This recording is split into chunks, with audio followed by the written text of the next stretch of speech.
You're listening to ESL Podcasts, English Cafe, number 9.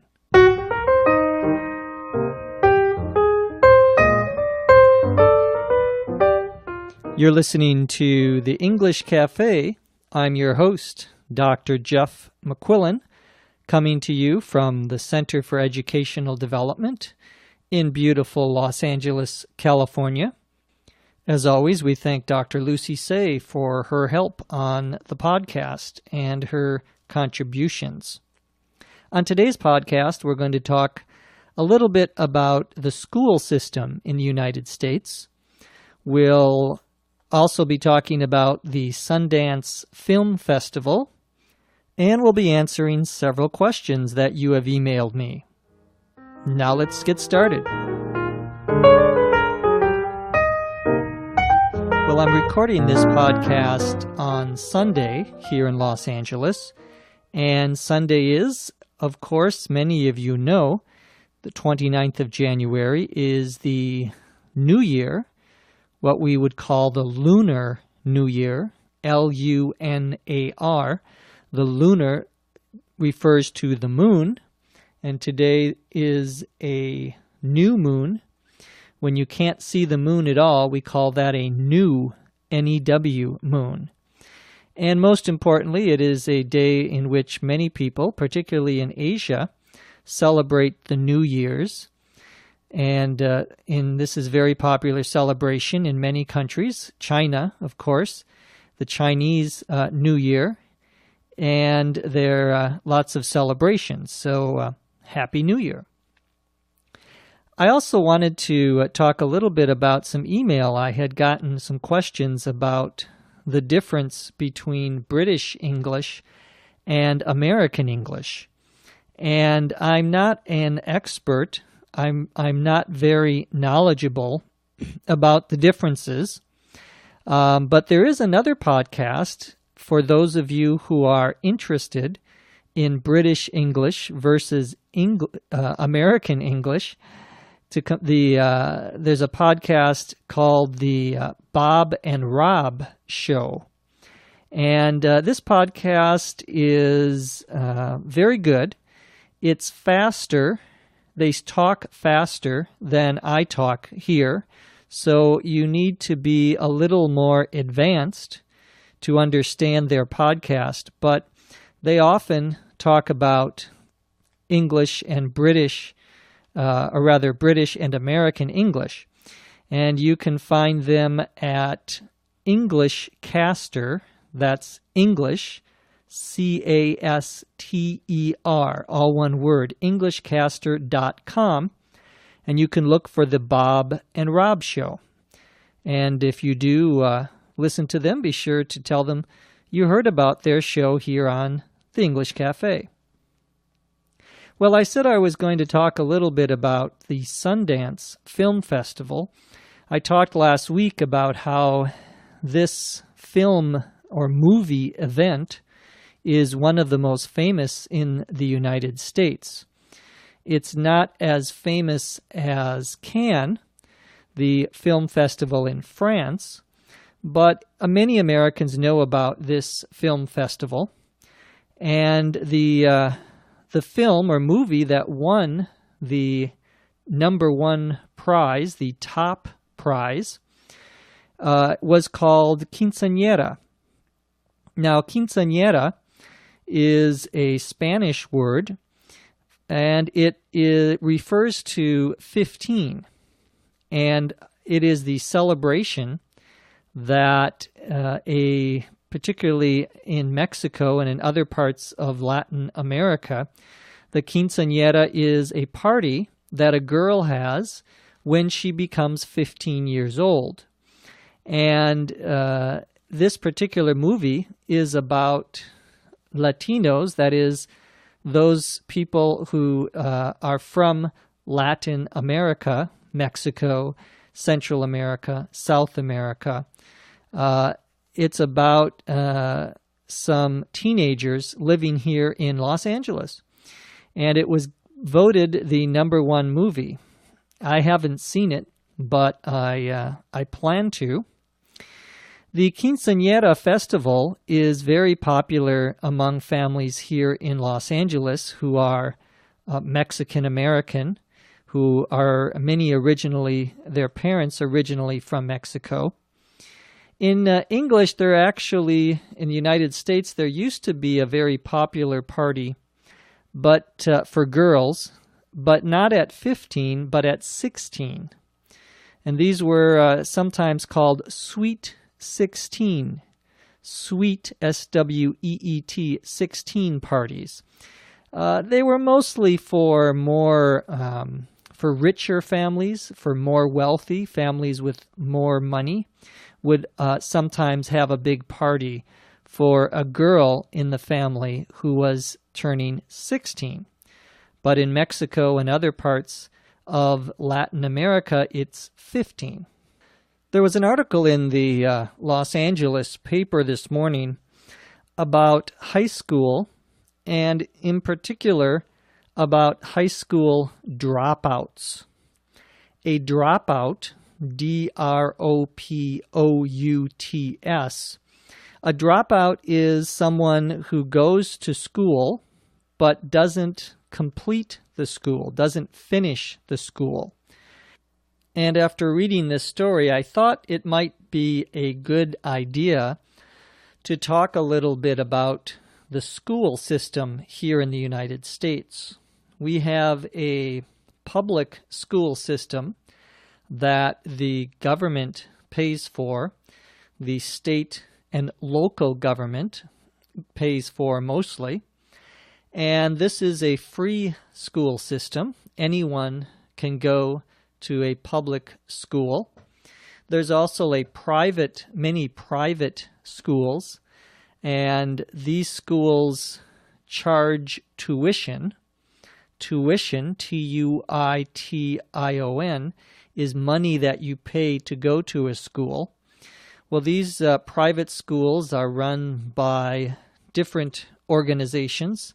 Some of them are religious, some of them are not. There are many private schools, but most American children go to a public school. And the schools are usually divided into 3 parts. The first 6 grades, and sometimes the first 7 grades, beginning with kindergarten. Kindergarten is for 4 and 5-year-old children. And then there's first grade, which is for 5 and 6-year-old, mostly 6-year-old children. And that first 6 years is called elementary school. We often sometimes call that grade school, G-R-A-D-E, grade school. A grade school is the same as an elementary school. After those first 6 years, in many schools, you go to a different building, a different school, called a middle school. And a middle school is usually grades 7 and 8, sometimes 6, 7, and 8, sometimes 7, 8, and 9. It depends on the school, but usually a middle school is 6 and 7, 6, 7, 8. Sometimes in different places they call middle schools a junior high. And that's, again, 7th, 8th, and sometimes 9th grade. So every school, every city is different in the United States, but most of them have this middle school or junior high school for 6, 7, 8 grades. Then, after you finish middle school or junior high, you go to high school. This is sometimes called senior high because it is either 9th, 10th, 11th, and 12th, or 10, 11, and 12, the grades that it is. Well, in American junior highs and in high school, there is usually just one diploma. Not every child, not every student studies the same thing, however. There are certain required courses, but in many high schools, students can select the kinds of classes they want to take. And these are called usually electives. Elect means to choose. So an elective, as a noun, these are classes, courses that you can choose in this case, in high school. Many times these are classes that you have to be fairly smart to get into. And in some schools, they separate students based upon how smart they are or how good they do, how well, I should say, they do in school. And this idea of separating students into different classes is sometimes called tracking. Tracking, T-R-A-C-K, tracking, I-N-G, of course, for tracking. A track, you can think of a railroad track. That's the thing that a train travels on top of. Well, when we talk about tracking, we're putting students into different classes depending on how good of a student they are. This is a controversial practice in many schools, meaning there are many people who don't like this, who think this is not a good idea. In my school, for example, we did not have tracking. Everyone was in the same kinds of classes.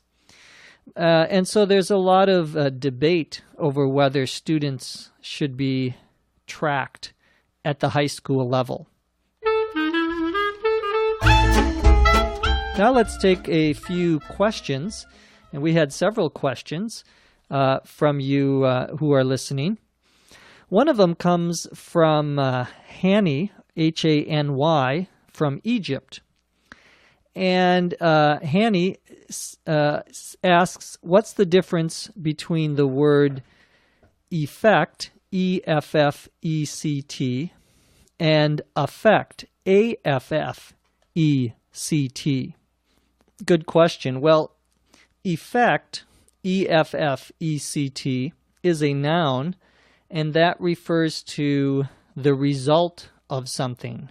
For example, if I hit you in the nose with my hand, with my fist, the effect will be perhaps you will have blood coming out of your nose. You might also hit me back. So that's an effect. The word affect, A-F-F-E-C-T, is a verb, and it means to change or to make a difference.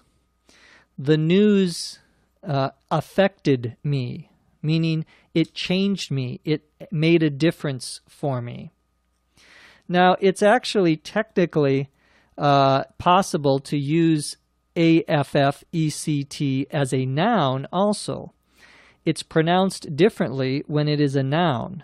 As a noun, it is affect. As a verb, it is affect. The noun affect is used in psychology mostly to refer to people's emotions. Effect can also be used not just as a noun but as a verb, but it's not as common. So thank you, Hani, for that question. Another question comes from Dimitri, and Dimitri in Italy wants to know the difference between good and bad and how we use those with the verb to feel. For example, if someone says, "How do you feel?" Do you say, "I feel good," or do you say, "I feel well"? Well, let's start with good versus well. Good is an adjective. So, for example, you describe a pizza. It's a good pizza. well is an adverb, and that means that it is connected to the verb, rather. So how well does he drive? He drives very well. So good is an adjective, well is an adverb. So when you ask someone, how do you feel? Normally, you can say, I feel good. But we actually use well also. So well is sometimes an adjective, so it's very confusing. So when someone says, how do you feel? You can say, I feel good. You can also say, I feel well. Normally, good is an adjective and well is an adverb. But with the verb feel and with some other verbs like look, how does she look? She looks well, means she's not sick, she's feeling well. You can use either good or well. How does she feel? She feels good, she feels well. So either one is possible. With bad, again, you can use bad with feel. I feel bad. Some people say, I feel badly. Technically, that's not correct because badly is an adverb, B-A-D-L-Y, but it's still very common. In fact, it's become so common that many people accept using badly with the verb feel. I feel badly about missing the baseball game. That's acceptable in many cases, particularly in conversation or informal English. We often say, I feel badly. So thank you, Dimitri, for that question.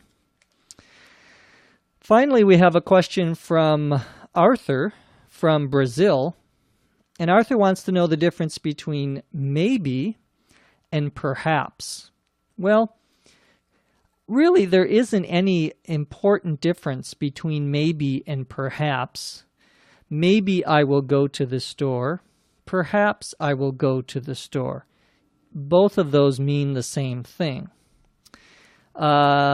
It's possible, perhaps, that people use that using perhaps is something a little more formal, or someone who is older, like me, might say perhaps instead of maybe. But really, there's no difference in meaning. They mean the same thing. That's all we have time for on today's Cafe. I want to thank you again for listening. Thank Dr. Lucy Tse for her help. From Los Angeles, California, I'm Jeff McQuillan. We'll see you next time on the English Cafe. English as a Second Language podcast is written and produced by Dr. Lucy Tse, hosted by Dr. Jeff McQuillan. This podcast is copyright 2006.